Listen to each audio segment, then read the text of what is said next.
L'actualité ce samedi, la commune de Mangodara dans la Comoé est devenue un lieu de refuge pour des populations des villages environnants. Elle accueille depuis quelque temps des ressortissants de Farakoroso, Sirakoro et d'autres villages fuyant l'insécurité.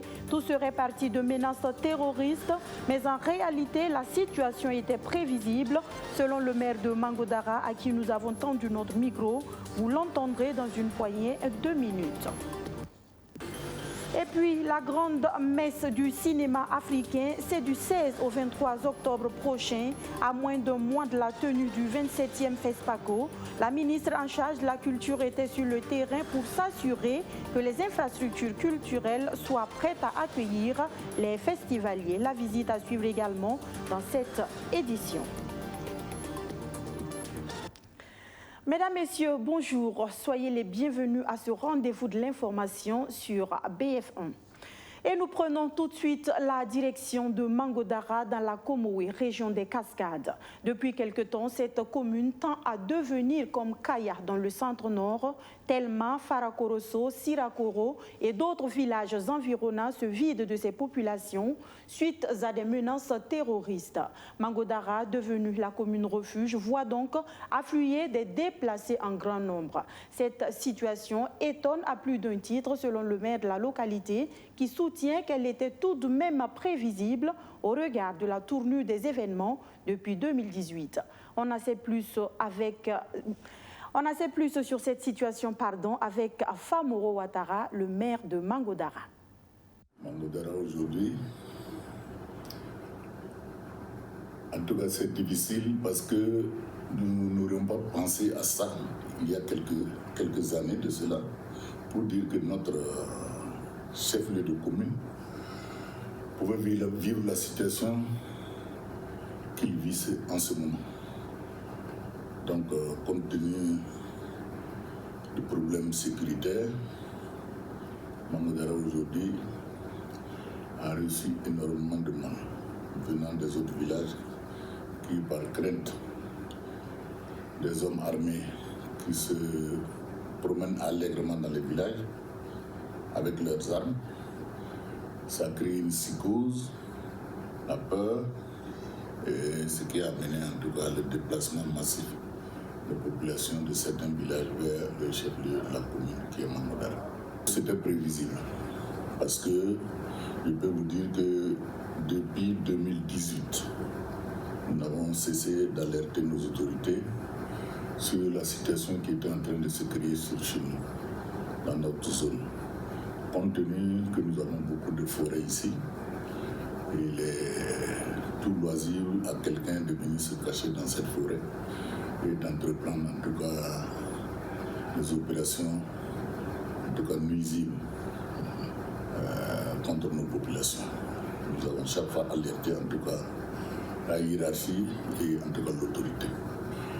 À plusieurs reprises, nous avons en tout cas bénéficié de l'appui militaire et même de l'aviation qui est venu à plusieurs reprises en tout cas faire un travail sur le terrain. Et à plusieurs reprises aussi, des détachements militaires ont été envoyés ici. Et bien sûr que ce que nous aurions aimé, c'est que les forces soient présentes permanemment sur le terrain. C'est ce qui a manqué, parce que les forces venaient soit pour 2 semaines, 3 semaines et elles repliaient. Une fois que les forces repartent, bon, en ce moment, les gens occupent encore le terrain. Nous avons besoin de la permanence d'éléments sur le terrain. Mangodara qui appelle donc au secours pour vaincre le terrorisme. Un peu plus loin de cette localité, mais dans la même province, des élèves ont brillé l'année scolaire dernière de par leurs résultats. Des élèves et enseignants les plus méritants de la commune de Nyangoloko qui ont été récompensés. Le geste est du Lions Club Ouaga Oasis qui magnifie ainsi l'excellence en milieu scolaire, nous dit Majid Bakouan. Les élèves de la commune de Nyangologo, dans la province de la Comoé, sont à l'honneur. Ceux qui se sont distingués durant l'année scolaire 2020-2021 voient leurs efforts récompensés. Ils reçoivent ici des prix composés essentiellement de manuels scolaires. Le corps enseignant n'a pas été oublié. Le geste est du Lions Club Ouagadougou Oasis. Notre présence à Nyangologo ce matin, initialement, c'était motivé par une visite de courtoisie qu'on souhaitait rendre à un membre très actif de notre club qui réside à Nyangologo. Et l'idée nous est venue de coupler donc cette visite par une activité caritative. Et donc, en réfléchissant, étant donné que la jeunesse et l'éducation fait partie donc, de nos priorités pour ce mandat, nous avons donc choisi de faire un don de matériel didactique à des élèves donc, de Nyangologo. Le premier responsable de la commune est reconnaissant envers les bienfaiteurs du jour. Merci de l'honneur fait à ma commune. Il y a combien? Plus de 362 communes. Si je suis choisi aujourd'hui, je suis le plus heureux. Merci à Lions Club pour les œuvres caritatives qu'elle déploie chaque jour. Et le choix de primer les enfants, c'est un choix juste et qui a plusieurs dimensions. Investir donc dans l'éducation, c'est investir dans le développement tout azimut, dans tous les domaines. Le Lions Club Ouagadougou Oasis a également marqué son passage à Nyangologo par une plantation d'arbres. Question de léguer aux générations futures un pays écologiquement viable.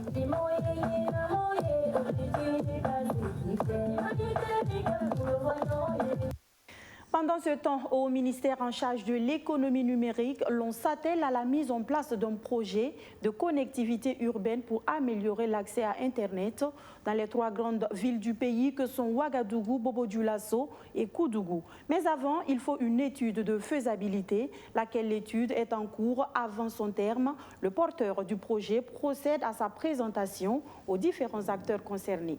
Les précisions de Luc Pac-Belgem. Du très haut débit bientôt à Ouagadougou, Bobo-Dioulasso et Koudougou.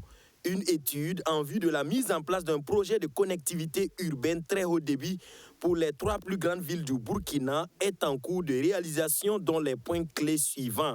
L'ensemble des projets qui ont été menés jusque-là sont des projets qui n'ont pas l'impact direct immédiat sur le consommateur. Donc c'est le backbone, c'est la connectivité à l'international. Et donc l'objectif ici, c'est de planifier les déploiements très haut débit, c'est-à-dire permettre qu'on puisse aller à la fibre optique jusqu'à l'habitant. Et donc l'idée, c'est d'améliorer l'offre de qualité qui va aller à l'utilisateur final. Bien entendu, nous sommes dans un secteur libéralisé. Ce sont les acteurs privés qui réalisent ces acteurs. Maintenant, comment les amener à travailler ensemble et de manière efficace pour pouvoir couvrir le maximum de zones possibles, le maximum de concitoyens. Pour le très haut débit dans ces 3 villes, il faut développer un environnement favorable. Il faut également des travaux et pour ce faire, la mutualisation des travaux d'initiative publique sera l'approche adoptée. Le modèle américain DIG-1 s'avère mieux adapté. Avec ce modèle, quand on creuse une fois et c'est pour le gaz, les eaux usées, l'eau potable, l'électricité, le téléphone, les câbles et les fibres. Le diagnostic sur les infrastructures numériques du schéma directeur d'aménagement numérique a relevé que la couverture du haut débit et du très haut débit présente des disparités territoriales importantes. La majorité de la population a un accès restreint au haut débit et l'accès au très haut débit est quasiment marginal. Fort de son rôle régalien, l'État, en s'appuyant sur le découpage administratif, se doit de garantir l'accès aux technologies haut et très haut débit sur l'ensemble du territoire burkinabé. L'atelier de présentation de l'étude vise à sensibiliser les parties prenantes et obtenir leur adhésion et implication dans les différentes étapes. Le ministère de l'économie numérique, des postes et de la transformation digitale porte le projet. Et dans le but d'améliorer également la gestion des entreprises publiques, l'État organise chaque année une formation au profit des administrateurs. Dans ce cadre, le ministère de l'Industrie, du Commerce et de l'Artisanat, à travers sa Direction générale de la promotion de l'entreprise, a initié un séminaire de formation. Une formation adressée aux administrateurs des sociétés à capitaux publics avec pour thème processus d'élaboration de mise en œuvre du plan stratégique de développement, méthodes, outils, rôles et responsabilités des organes de gouvernance. Majid Bakouan, reportage. Ils sont plus de 900 administrateurs des sociétés à capitaux publics qui prennent part à ce séminaire de formation. Réunis à Bobo-Dioulasso, ils se familiarisent sur les meilleures approches dans le processus d'élaboration de plans stratégiques de développement. 22e du genre, cette session vise à améliorer la gestion des entreprises publiques. L'initiative est du ministère de l'Industrie, du Commerce et de l'Artisanat. Donc, il était question d'outiller les administrateurs, les collaborateurs, les directeurs généraux et leurs collaborateurs, des techniques modernes d'élaboration de plans stratégiques. Je dois rappeler que c'est une recommandation forte de l'Assemblée générale des sociétés d'État et nous pensons qu'à l'issue de cette formation, les administrateurs, les directeurs généraux et leurs collaborateurs repartent en tout cas munis d'éléments essentiels pour une bonne gouvernance de nos sociétés dans le cadre du développement de notre pays. Au cours de ce séminaire de formation, plusieurs modules ont été développés au profit des participants en vue de contribuer à l'amélioration de la gouvernance des entreprises publiques. Et généralement, en marge de cette session de formation, nous organisons également d'autres présentations. Et cette année, c'était la contribution des délégués syndicaux et des délégués de personnel au dialogue social au sein de nos structures.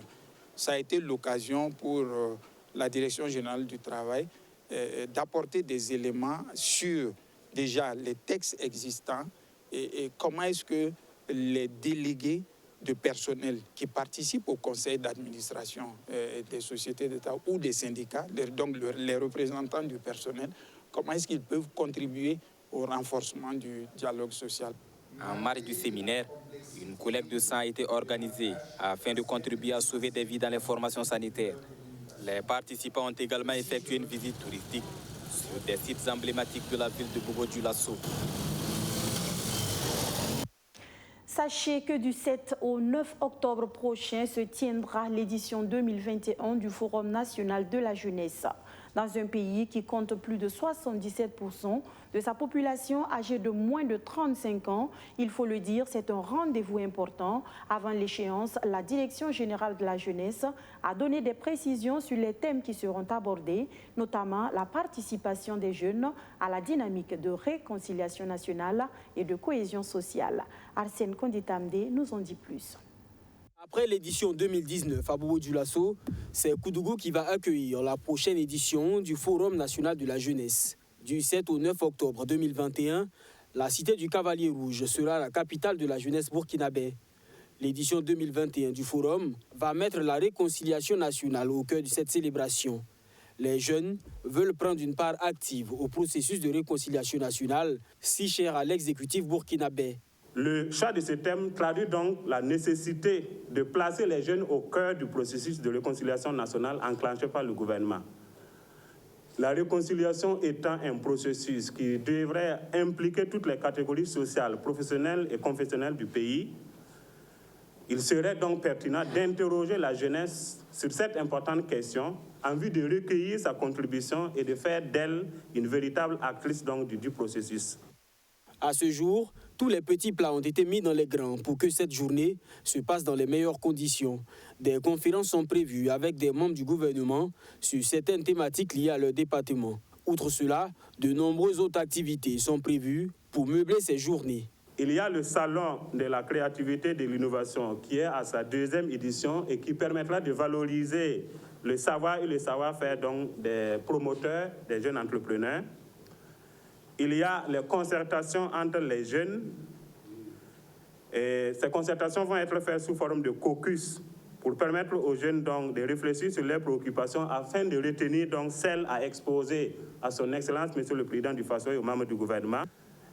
Il y a surtout le dialogue direct entre les jeunes et son Excellence, Monsieur le Président du Faso. Initié en 2005, le Forum national de la jeunesse était un événement annuel avant de devenir une biennale. Du fait de la pandémie, seulement 1000 participants sont attendus à ce rendez-vous. Le budget de l'organisation de ce forum est estimé à 150 millions de francs CFA. Parlons cinéma à présent. Le 27e FESPACO, vous le savez, c'est dans moins d'un mois. Les préparatifs vont bon train. Un aspect très important de ce rendez-vous culturel, les infrastructures cinématographiques. La ministre de la Culture, Élise Ilboudo Tiombiano, qui ne veut rien laisser au hasard, s'est rendue dans plusieurs salles de cinéma dans la capitale burkinabé pour s'assurer qu'elle soit prête à accueillir les festivaliers. Luc Pakbelgem a suivi cette visite pour nous. Voici son compte-rendu. Le 27e FESPACO, le Festival panafricain du cinéma et de la télévision de Ouagadougou, c'est du 16 au 23 octobre prochain. 3 semaines avant ce rendez-vous du cinéma africain, la ministre en charge de la culture fait le tour de 3 salles de ciné devant accueillir cinéphiles, festivaliers et journalistes. Il s'agit des 2 salles que sont le Petit et le Grand Méliès à l'Institut français et la salle du ciné Nerwaya. À l'Institut français, les responsables des lieux disent être prêts. Je puis vous assurer effectivement que toutes les équipes de l'Institut français sont mobilisées pour que le FESPACO, qui se déroulera dans quelques semaines, se déroule dans les meilleures conditions, ici et sur l'ensemble des sites. Elles sont prêtes, les équipes techniques sont en possession de tous les matériels, donc ça peut commencer très vite. Donc nous sommes pleinement mobilisés.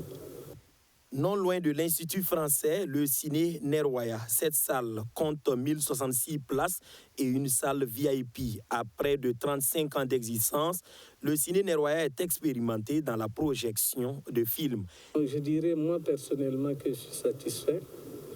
La salle a 34 ans, 35 ans. De mémoire d'homme, je pense que ça doit être, avant le FESPACO, ça doit être la première fois qu'un ministre vient me voir avant le FESPACO. C'est le secrétaire général qui vient souvent. Mais cette fois-ci, on a eu l'honneur d'avoir le ministre. Je ne sais pas si c'est parce qu'elle est historienne ou bien c'est pour ça qu'elle vient voir si réellement le matériel y était. Mais en tout cas, ça nous réconforte et que nous allons essayer de l'accompagner. Élise Tombiano est rassurée, ces 3 salles sont opérationnelles et n'attendent plus que les festivaliers. Et nous avons pu bien sûr voir les 2 salles qui sont ici à Georges Méliès, notamment le Petit Méliès qui pourra accueillir au moins 150 personnes et le Grand Méliès qui pourra accueillir 300 personnes. Bien que les capacités soient plus énormes que ça, à cause donc de la situation de Covid, ils ont décidé donc de réduire un peu la capacité, le nombre de personnes en tout cas qui doivent se trouver dans ces 2 salles. Et je trouve donc qu'ils ont en tout cas un matériel bien adapté, les salles sont bien équipées et je crois que je suis très satisfaite de ce que j'ai vu ici. Et le partenariat a débuté depuis fort longtemps et il continue. Et je remercie en tout cas à travers Georges Méliès tout le peuple français qui nous permet en tout cas de vivre ici notre FESPACO à travers ces locaux. Plus de 900 films ont été enregistrés pour la 27e édition du FESPACO et 800 films ont été retenus. Ces films proviennent de 28 pays africains et le Burkina Faso présente 71 films. Un mot de sport dans ce journal avec le village de Goulouré dans la commune de Kokologo qui se dote d'une coupe de l'unité. Pour sa première édition, Kokologo FC et l'équipe Les Enfants s'amusent se sont affrontés en finale et c'est Kokologo FC qui a pris le meilleur sur son adversaire en s'imposant 2-0 au tir au but.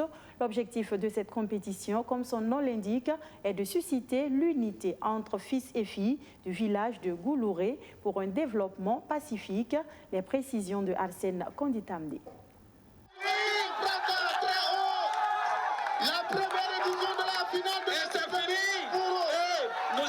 Kokologo FC, champion de la première édition de la Coupe de l'Unité de Goulouré, face à l'équipe Les Enfants s'amusent. Pendant le temps réglementaire, les 2 équipes ont été incapables de se départager. Et ce sont les tirs au but qui ont décidé de l'issue de la rencontre. Plus adroits face au but, les joueurs de Kokologo vont permettre à leur formation de s'imposer 2-0. Et c'est parti, ballon levé.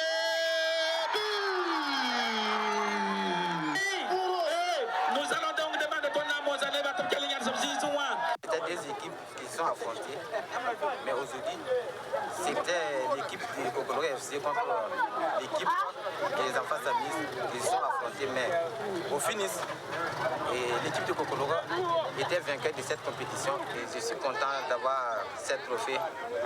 Je remercie aussi les organisateurs et en tout cas je suis vraiment heureuse d'avoir cette trophée de ce soir. Bon, au niveau du travail, ce n'a pas été facile. Et ces deux équipes, on a vu qu'en tout cas, ils se sont battus, aller au tir au but. Donc, ce qui veut dire que celui qui a eu en fait la coupe, en tout cas, les enfants ont s'amusé. Et le but que nous voulons, c'est l'unité de Bolloré. L'unité de Bolloré pour qu'on puisse aller vers le développement. On ne peut pas parler de développement sans unité. Et c'est ce qui fait que nous avons eu vraiment l'idée de poser cette coupe. Et vraiment, je remercie tout le monde. Absent, le patron de l'événement, le ministre en charge de l'industrie, Aruna Kabouré, s'est fait remplacer. C'est le directeur régional de l'industrie, du commerce et de l'artisanat qui l'a représenté. Il s'est dit heureux de la tenue d'un tel événement qui rassemble les passionnés du ballon rond autour d'un thème comme l'unité. Disons que nous sommes prêts, au nom de M. le ministre, nous sommes prêts à accompagner l'ensemble des initiatives de développement de la localité. Vu ce que nous avons constaté ce soir, on voit que l'ensemble des acteurs sont vraiment engagés pour le développement de la localité. Et nous ne va pas rester bien sûr en manque de cela. Nous allons faire ce que nous pouvons faire pour accompagner l'ensemble des initiatives du genre. La Coupe de l'Unité s'est jouée entre le 29 août et le 19 septembre 2021. En tout, 8 équipes ont pris part à la compétition. Kokologo FC, le vainqueur, repart avec un jeu de maillot, un ballon et la somme de 50 000 francs CFA. Les finalistes malheureux repartent également avec un jeu de maillot, un ballon et 30 000 francs CFA. Quant aux équipes classées 3e et 4e, elles gagnent respectivement 15 000 et 10 000, plus des ballons. Et pour finir, à l'international, plus précisément au Mali, le climat social et même politico-sécuritaire reste délétère dans un contexte de transition politique que traverse le pays. Cela dit, la junte au pouvoir peut compter sur la jeunesse malienne qui lui a manifesté son soutien au cours d'un grand rassemblement, un rassemblement qui a réuni des milliers et des milliers de manifestants, des jeunes notamment, comme vous pouvez le voir sur ces images.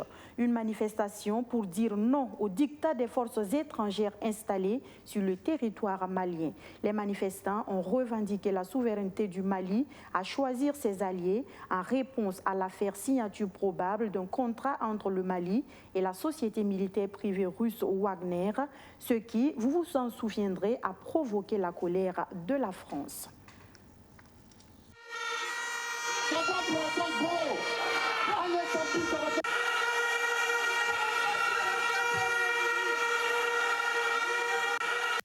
Moi, je pense que la libération du Mali entraînera la libération du Sahel et entraînera donc par conséquent la libération de l'Afrique francophone. C'est la raison pour laquelle je suis venu ici, parce que c'est le centre de gravité du nouveau départ du peuple africain en ce début du XXIe siècle. Le président du G5 Sahel devrait s'inspirer d'Assimi Goïta, de son courage, de sa dignité, de sa justesse et de sa volonté de s'émanciper des tutelles occidentales.